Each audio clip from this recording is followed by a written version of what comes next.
Amis, j'espère que vous allez toutes et tous bien. Donc voilà, je reviens vers vous aujourd'hui pour parler un petit peu de la Palestine. J'en ai toujours pas reparlé depuis que j'ai commencé, depuis que j'ai recommencé à faire des podcasts. Alors j'ai vite fait évoquer le sujet en évoquant un peu Israël, parce que quand je suis revenu, c'était par rapport à l'Iran, ce qu'on appelle désormais la guerre des 12 jours. Mais j'avais pas parlé du conflit israélo-palestinien à proprement parler. Et comme dans 2 jours, c'est l'anniversaire, triste anniversaire du 7 octobre 2023, donc ça fait 2 ans déjà. Je vais expliquer pourquoi j'estime que c'est un triste anniversaire. Je me suis dit que c'était l'occasion quand même de revenir sur ce sujet, sachant qu'en plus, là, apparemment, ça commence à négocier pour qu'il y ait un cessez-le-feu, enfin, dirons-nous. Donc, que dire sur ce qui se passe depuis 2 ans déjà à Gaza? Déjà, j'en entends beaucoup pleurer dans les chaumières. Alors attention, attention. Effectivement, il faut s'indigner de ce qui se passe là-bas. Ce qui se passe, c'est très grave. C'est un massacre littéralement. Maintenant, j'en connais beaucoup, y compris des gens sur YouTube. Je vais citer personne. Hein, quand à l'époque on dénonçait les accords d'Abraham, on nous le reprochait à nous. Hein. Et on nous expliquait que ça pouvait faire avancer le schmilblick, justement. Oui, oui, oui, on nous a vraiment dit ça. Des musulmans nous ont dit ça. À nous qui étions contre ces accords, on nous disait que le fait que des pays arabo-musulmans, ou ce qu'il en reste, normalisent donc avec Israël dans des conditions totalement désavantageuses pour les Palestiniens, ça pouvait faire avancer le schmilblick. Bon, je pense qu'on a bien vu que non. Ça pleure dans les chaumières, ça fait comme si ça avait toujours été pro-palestinien. Bref, les vrais savent. Moi, je sais que j'ai toujours été plutôt pro-palestinien, hein, si je ne m'abuse, et plutôt dans le vrai. Les événements me donnent raison, en tout cas donnent raison à ce que je disais à l'époque, hein, quand j'avais commencé mes podcasts, et j'aurais voulu me tromper, mais malheureusement j'avais raison, c'est comme ça. Donc, le Hamas a justement entamé une attaque le 7 octobre. Évidemment, tout n'a pas commencé le 7 octobre 2023. Bien sûr que si le Hamas a fait ça, si des gens ont été prêts à commettre des massacres, bon, après je vous dis la vérité, il y a eu des débats à ce sujet. Est-ce que le Hamas a commis tous les massacres qu'on lui prête le 7 octobre 2023? Est-ce que ça n'a pas été exagéré ou quoi? Ça, je vous dis la vérité, je suis pas allé sur Telegram et tout ça pour vérifier si si c'est vrai ce qu'on dit et tout. Ça m'intéressait pas trop de regarder des vidéos où des gens se faisaient tuer, même des Israéliens. Moi, en ce qui me concerne, je suis contre toutes les morts civiles. Même si évidemment, je me leurre pas, je sais qu'au moins les 3 quarts des Israéliens sont d'accord avec ce qui se passe. Quand tu es d'accord avec ça, faut pas t'étonner qu'un jour ça te retombe dessus. Mais pour ma part, je suis quand même contre les morts civiles. Voilà. Après, évidemment, il y a plus de civils qui meurent d'un côté que d'un autre. Ça, on le sait, et c'est le cas depuis longtemps, bien avant le 7 octobre. Tout n'a pas commencé le 7 octobre. Le Hamas, j'ai énormément de réserves. J'ai énormément de réserves vis-à-vis de ce mouvement.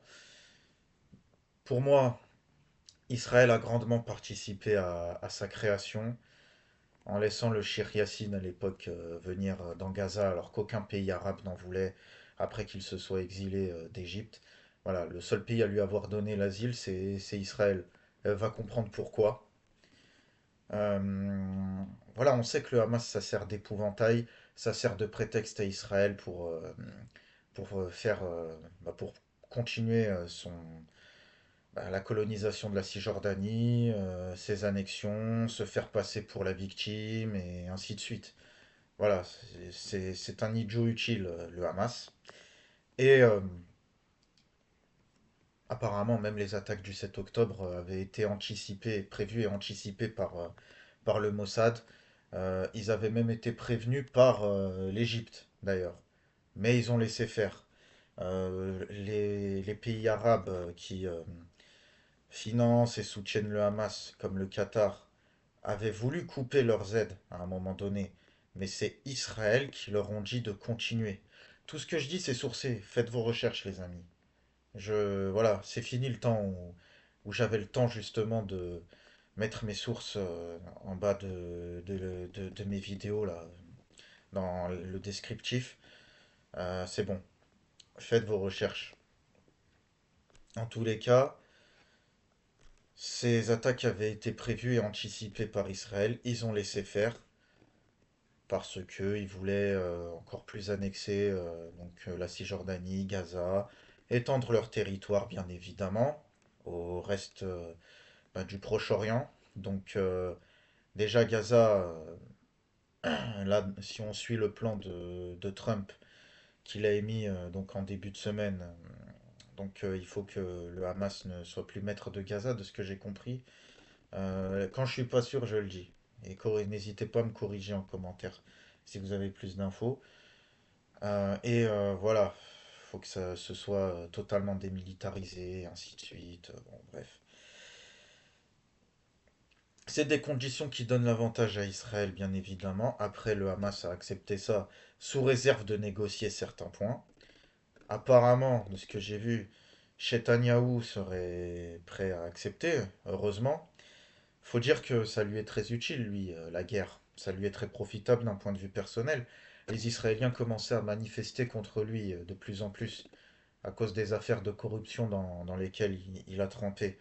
Donc bon voilà, maintenant qu'il a fait ce qu'il a fait à Gaza, il pourra se faire passer pour le sauveur, pour le chef de guerre, voilà, celui qui protège le peuple, ainsi de suite, et continuer sa propagande. Sa propagande qui fonctionne, bien évidemment, sur les Israéliens, qui sont totalement endoctrinés, totalement fascisés. Je le dis comme je le pense. Et voilà, c'est l'extrême droite de toute façon qui est élue et réélue sans arrêt là-bas depuis des dizaines et des dizaines d'années. C'est pas prêt de changer. Bref. Donc voilà les amis, et que dire des pays arabes, hein, si ce n'est que le fait que le Qatar ait subi une attaque parce qu'ils ont chez eux une ambassade du Hamas, un bureau politique plutôt je crois du Hamas, j'ai envie de dire c'est bien fait pour eux. Après j'espère quand même qu'il n'y a pas de civil qui est mort dans cette attaque, mais c'est bien fait pour le gouvernement, j'entends par là. C'est bien fait pour le gouvernement. Ça montre que, voilà, t'as beau normaliser, t'as beau... Faut pas oublier l'objectif ultime de l'entreprise sioniste, c'est l'extension de son territoire. Alors, il y a quelques années en arrière, on nous traitait de complotistes quand on évoquait le fameux grand Israël biblique. Et ben maintenant, c'est Netanyahou lui-même. Excusez-moi, d'habitude j'essaye d'être un minimum neutre quand je fais des vidéos, enfin des audios. Là j'avoue que j'ai du mal aujourd'hui. Bon, c'est Netanyahou lui-même qui a évoqué le grand Israël, je crois à la Knesset ou... Enfin en Israël, là-bas, là, chez eux, enfin dans le pays qu'ils ont volé là. Et donc, alors ça ne veut pas dire que Netanyahou lui-même projette de créer un grand Israël, mais il se sert de ça comme source de légitimité à l'annexion de nouveaux territoires en fait. Il prépare les bases pour annexer d'autres territoires. Maintenant, il y a la Syrie, évidemment, hein, avec le fameux Al-Joulani, qui, on le sait, est un ancien d'Al-Nosra, et même de Daesh, je crois, enfin bon, enfin de toutes ces organisations-là, et qui est reçu un peu partout par les Occidentaux. Là encore, les Arabes, là, à un moment donné, il faut se réveiller, il faut arrêter d'être con. Euh, Enfin, évidemment que Bachar el-Assad n'était pas un enfant de cœur, Mais purée, quand j'en ai vu qui s'étaient réjouis du fait que le gouvernement syrien s'était barré et que c'était HTS qui avait repris la Syrie en main, soi-disant, mais les gars, mais vous vivez dans quelle planète? Vous pensez vraiment que ils vont faire quoi que ce soit, ceux-là? Mais c'est la CIA qui les a placés là où ils sont. Le Mossad aussi, d'ailleurs.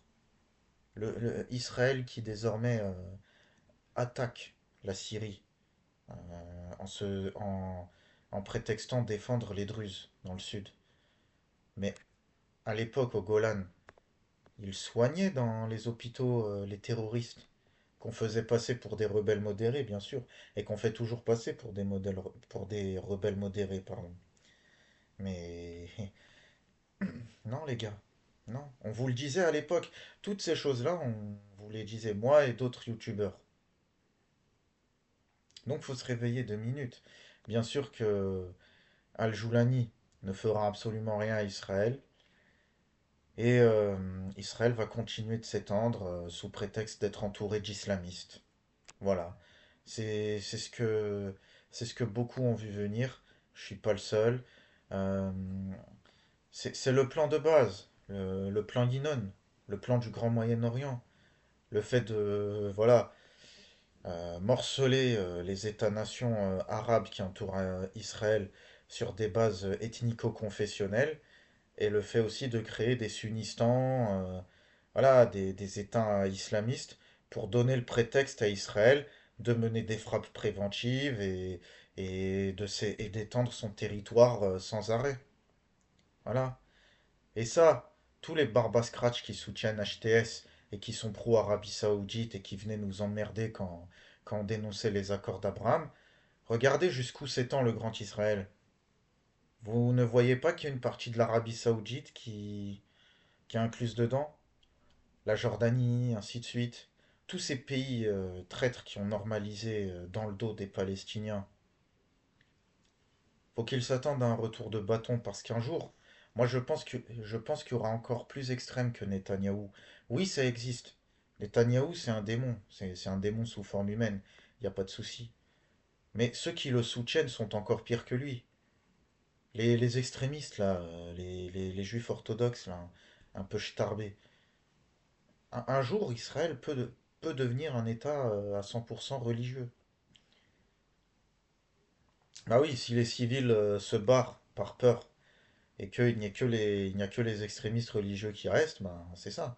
Ça, ça va se passer de cette façon. Et eux, ils voudront vraiment le grand Israël, eux. D'ailleurs, cette idée est de plus en plus répandue dans les esprits des Israéliens, même lambda, pas forcément orthodoxes. On le voit maintenant sur Twitter et tout, n'importe qui peut donner son avis sur tout. Balade-toi sur X, maintenant c'est plus Twitter, c'est X. Balade-toi sur X, regarde ce que les uns et les autres commentent et tu verras.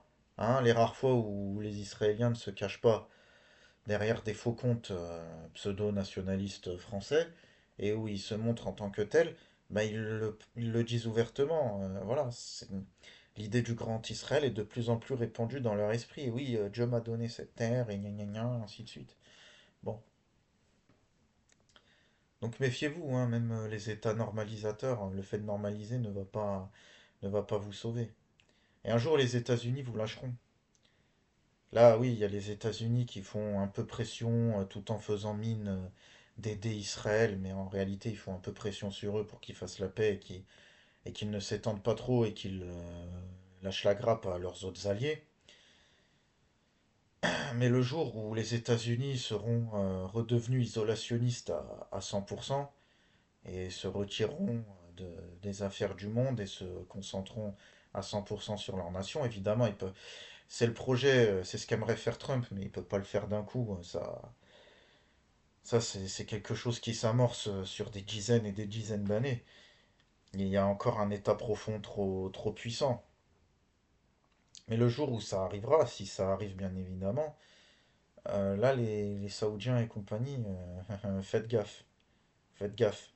Et toutes les barbas scratch qui désormais pleurent sur ce qui se passe en Palestine, bah repensez un peu à ce que vous disiez à l'époque, hein.